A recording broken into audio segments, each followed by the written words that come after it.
and not knocking or unknocking people, but I think the government needs to realize. No, we're going to knock them. I think the government needs to realize a lot of these people who come fronting, especially when they come for events here, traveling from state to state, like following government officials. Some of these people, whenever there's issues here, sometimes tend to be the most inactive. Yes.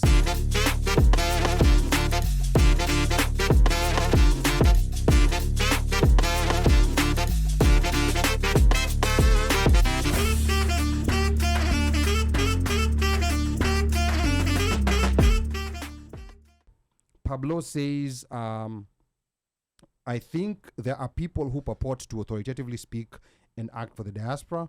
Unfortunately, the Kenya government doesn't take time to verify the composition or agenda of these people.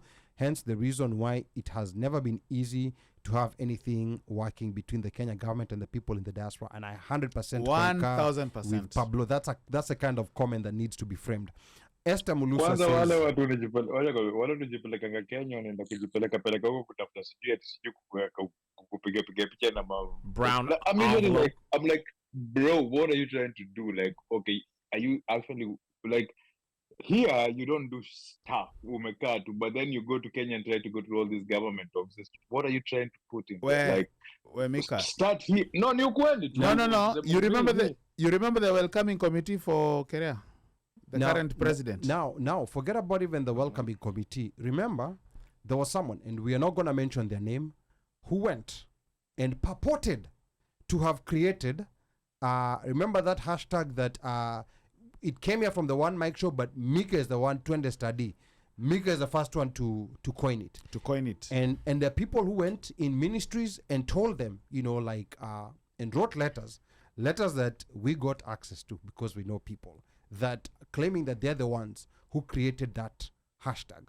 So, and not knocking or unknocking people, but I think the government needs to realize. No, we're going to knock them. I think the government needs to realize a lot of these people who come fronting, especially when they come for events here, traveling from state to state, like following government officials. Some of these people, whenever there's issues here, sometimes tend to be the most inactive. Yes. But now they tend to be the face in terms of government officials. Yes. Those are the people they see. So I think that's something that needs to be highlighted. Yes, 100%. Told to government officials. Mm-hmm. Okay. Now here, Esther Mulusa says, the Kenyan embassy in DC works closely with people like World Bank employees from Kenya. They seem to have small circles within which they navigate. Other regular Kenyans are not actively engaged in diaspora policies, to the best of my knowledge. Very true. And again, do they actually work with the World Bank, the Kenyan World Bank employees? Because I know that the World Bank employees at Kenya, the Kenyan World Bank employees have an organization as Kenyans. So those are the circles. They have a thing.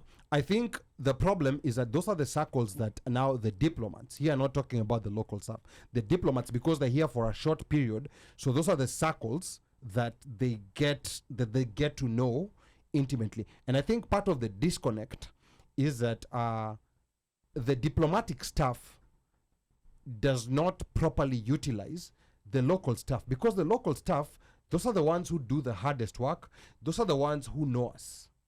But the diplomatic staff, each one of them comes with their own agenda, and they fail to take advantage of the local staff.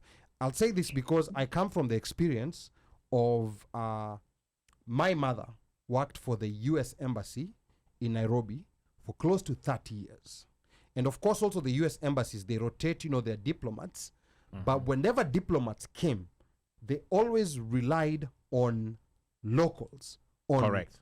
90% of the issues, they would not just go out there and start doing their own thing, because any new diplomat coming, you're new to the area, you don't know the people, you don't know the movements. So I think that's the issue that this embassy is experiencing. And if they're listening, that's the segment of the embassy that not only needs to be more empowered, they need to be paid more, because they are the ones who understand the diasporas.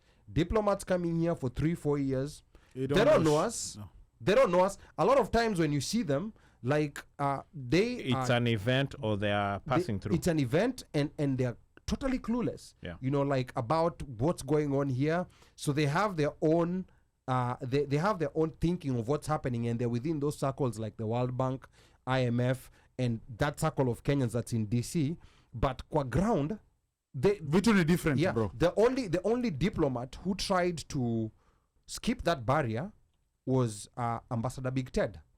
And unfortunately, and this is the other unfortunate part that happens with Kenya, when you perform when you do what you're supposed to be doing, someone stops you. By the way, don't forget, in addition to that, please add Elkanah Odembo to that list. Yes, of course. And Elkanah Odembo. Jean Kamau. And Jean Kamau. She's the only person, charge d'affaires, who we are able to interview. And what was the common denominator between those two? They made adequate use of their local staff. Thank you.